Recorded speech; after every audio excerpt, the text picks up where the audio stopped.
Well, let's get you updated on our grain trade here. I'm Marlin, Bohling, your tour guide to the ag commodities. And on the corn market so far this morning, it's been kind of a choppy affair. And like the wheels came off here in the last half hour. Last time we checked, it was higher. Now we have December corn trading for lower. We're at 5.55 and a quarter per bushel. It actually dipped down a couple pennies lower than where we are now at one point. But we're off of our overnight high by about a dime right now.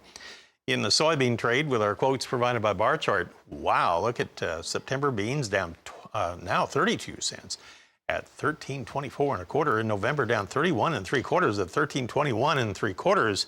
Obviously, the market reacting negatively to the USDA crop progress report yesterday, where they said the condition increased 2 points on the soybeans. Now let's look at our wheat. In Chicago, we have September now trading 3 lower at 7.26.5 per bushel. In Kansas City, wheat so far you have September up a half cent at 7.04, right in the middle of its trading range. Actually, it's had a fairly wide range today. And looking at Minneapolis spring wheat, we have September down 6 1/4 at 9.16.5. That would be 11 cents basically off of its overnight high. We are joined by Mr. Ben Hushon of the Mill in Whitehall, Maryland. Ben, always a treat to get to talk with you about ag conditions in the Mid-Atlantic region there. Well, you had some rough weather in that neighborhood here over the past few days. How did you fare? Good morning, Marlin. We fared very well. There's some, excuse me, I typically talk about a 6-county area along the Maryland-Pennsylvania line when I refer to our area. We were able to dodge it, but about an hour west and a little bit north of us, a couple different tornadoes passed through. But we pretty much had a warm week, not crazy, but in the heat, but had another inch and a half rain over the weekend. So we continue to be in a very sweet spot. So what are farmers up to these days in this particular week now? Well, I had a video that I sourced from Albie Kimball down the Delmarva, Eastern Shore of Maryland. Down in that area, they're in the middle of sweet corn harvest, began late July, typically run 5-6 weeks. And when I'm talking about the Delmarva, that's the Dorchester, Sussex, Caroline, Queen Anne counties of Maryland, and also Kent over in Delaware.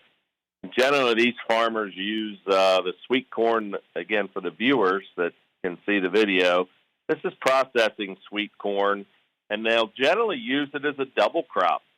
Some will plant the sweet corn and first, and as you see them harvesting, they'll hurry up and put soybeans behind it the next day. Some will plant barley first or peas for harvesting and then come back with a later crop of soybeans. And again, all of this sweet corn you're seeing being harvested is being put into cans. And they're having a really good yield. Again, this is all irrigated. If you're not irrigated in the Delmarva this year, it's not quite as pretty. But they're getting 8 to 9 tons to the acre so far, and again, all irrigated. Ben, this is especially fascinating to me because I used to grow sweet corn on our farm, but nothing to the scale of what we're looking at on the screen. For our viewers at home, that's quite an operation, and it's a whole different deal. Ours used to be kind of a pick your own, and for local grocery stores, where you would hand pick it, and what you were showing was industrial sweet corn production, picking with machinery and multiple row machinery at that, semi-loads and everything. That was terrific. Thanks for sharing that, the video and those photos out there. And good luck on all the production out there in that Mid-Atlantic region for all the producers out there. I hope the weather holds up. Thanks for sharing. Ben, we'll check in with you next week. Ben Hushon of the Mill in Whitehall, Maryland, with an update this week. We'll come back in a moment and we'll take a look at your livestock trade coming up next.